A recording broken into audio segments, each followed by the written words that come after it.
자, 안녕하세요. 네. 자, 우리 수업은 45쪽부터일 거예요. 이제 행정 쪽으로 조금 더 깊게 들어갑니다. 조금 어려우시긴 하실 거예요. 우리 이제 뭐에 대해서 배우실 거냐면, 이제 맨 처음에 적정 보건의료 서비스의 요건.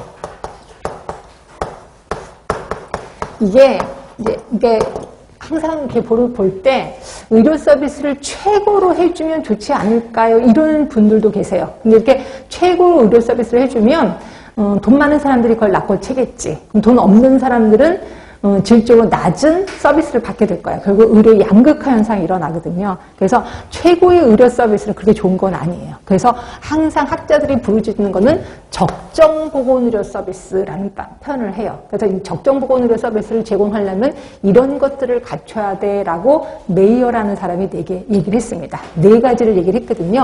4가지밖에 안 되니까 이런 것 좀 외워두시는 게 좀 좋을 것 같긴 해요.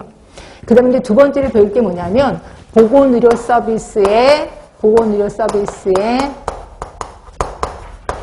사회경제적 특성에 대해서 배우실 거예요. 사회경제적 특성. 자, 보건의료 서비스에 뭐 관리적 특성도 있고 여러 가지 특성이 있는데 사회경제적 특성이 있어요. 요게 한 9개 정도 되는데 요게 좀 많이 나오거든요. 그래서 요것도 9개나 외워야 될까요? 네, 근데 그것도 달달달달 외우기보다는 뜻을 좀 알아주시는 게 좋고 또 달달달달 외워야 되는 항목도 있어요. 네, 그것도 하실 거고 그 다음에 보건의료 이제 서비스에 대해서 얘기를 했고 그 다음에 이제 보건의료 제도에 대해서 얘기를 할 거예요.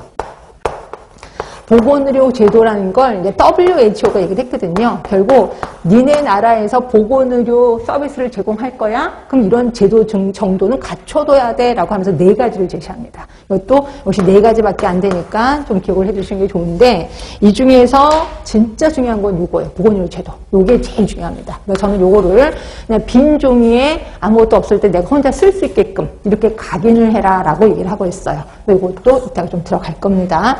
여기에 소속되는 내용이 되게 많거든요. 일단 적정보건의료 서비스의 요건은 메이어라는 사람이 4가지를 제시했는데 저 이거 앞자만 따서 이렇게 했습니다. 적, 질, 지, 효, 율성이에요. 자, 접근 가능성, 또 질적 적정성, 또 지속성. 그래서 적질, 지, 효, 율성. 자, 그리고 여기에서 효율성이라는 단어가 있고 또 비교할 거는 효과성. 이 2개를 좀 비교할까 합니다. 제가 요거는 딱 한 번만 비교하고 나중에 제가 효율성 아시죠? 효과성 아시죠? 그럼 그냥 넘어갈 거예요. 그러니까 조금 정신 차리시면 되는데 효과성이라는 건 뭐냐면요. 목적을 달성했느냐? 요것만 보는 거야. 돈은 되게 얼마 들어갔는지 신경 안 쓰고 목적 달성했어? 효과가 있는 사업이었네 라고 얘기를 해요. 그런데 그래서 효율성은 2가지를 봐요. 2가지라는 건 뭐냐면 투입분의 산출이에요. 결국 효율성이 높으려면 어떻게 해야 되냐면 투입은 작아야 돼요. 그리고 산출은 왕창. 그럼 효율성이 좋았다. 결국 돈은 조금 투자해서 결과가 왕창 나왔다. 이거 효율적인 사업이었는데 라고 보는 거예요. 그래서 자, 메이어는 효과성보다는 효율성을 부르짖습니다. 돈은 조금, 결과는 왕창. 이렇게 얘기를 하고 있어요. 그 다음에 접근용이성. 접근용이성은 일단 병원 문턱이 좀 낮아야 되는 거지. 그렇죠? 그리고 또 이거는 그 접근성은 시간적 접근성도 괜찮아. 내가 퇴근했는데 병원도 퇴근해. 그럼 나 아프면 어떻게 치료할 방법이 없는 거죠. 그리고 내가 퇴근해도 병원 문은 열어 있어야 돼. 이게 시간적 접근성. 그래서 이런 접근성이 높아야 된다. 그 다음에 질적으로는 적정해야 돼요. 적정성입니다. 자, 지속성은 이런 거라고 생각하시면 돼요. 내가 이제 어디가 아파서 내과에 가서 선생님 저 여기 아파요 라고 했더니 선생님이 손님 이거는 내과가 아니라 외과입니다 이렇게 표현해요. 이거는 과지 과. 그렇죠? 이게 지속성이 아니야. 그럼 뭐예요? 나를 중심으로 니네들이 알아서 와야 돼. 내과 의사 오고 그 다음에 또 자기네들끼리 협의하에 외과 의사가 오고 비뇨기과 의사가 오고 이런 식으로 와야 돼. 이거 우리 지속성이라고 표현하고 있습니다. 또는 이것도 지속성이죠.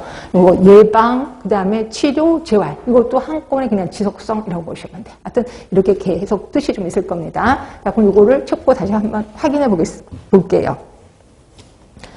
자, 보건의료 책은 45쪽이고 보건의료, 의료의 개념, 보건의료의 개념, 포괄적 보건의료의 개념인데 이 중에서 저는 포괄적 보건의료 이것만 좀 설명을 드릴게요.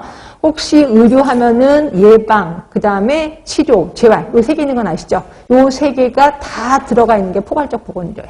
그래서 포괄적 보건의료는 요 세 개를 한꺼번은 아니지만 하여튼 연속 지속되는 거를 포괄적 보건의료라고 하는구나 하시면 되고요.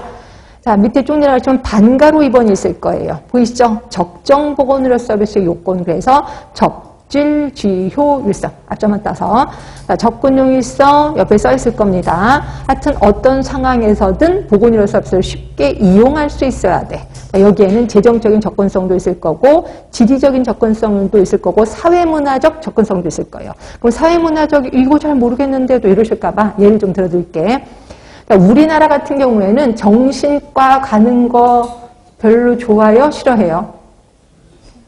이게 문화적인 접근성이야. 그러니까 우리나라 문화는 정신과 가면 저 사람 미친 사람 아니야? 이렇게 본다는 거야.